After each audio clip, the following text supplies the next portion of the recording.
Hello guys, welcome back to my channel. In today's video, I'm going to show you step-by-step how to properly clean the print heads of an Epson L3110 printer without the need to use a computer. Before we begin, I invite you to subscribe to the channel and activate the notification bell so you don't miss any future videos. Now let's get started. The first thing we're going to do is turn on the printer.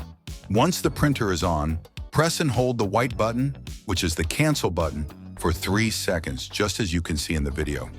After doing this, the power button, which is the green light on the printer, will start blinking. This indicates that the printer has started the print head cleaning process.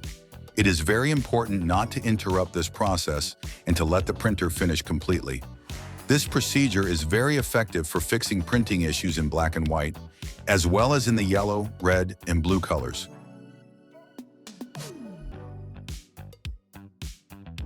When the process is finished, the power button will stop blinking and remain solid. This means the cleaning process has been completed successfully. Next, we will turn off the printer and place paper in the paper tray. Then, we will press the corresponding buttons until the power button starts blinking again. What does this do? This will make the printer perform a color test print. We wait until the printer finishes printing, and once it is done, we can check the condition of the colors to see if the cleaning was effective.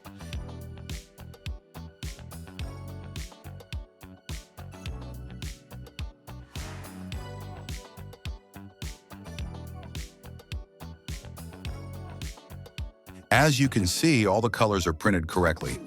Additionally, the printer will show details about how many pages it has printed, both in color and in black and white.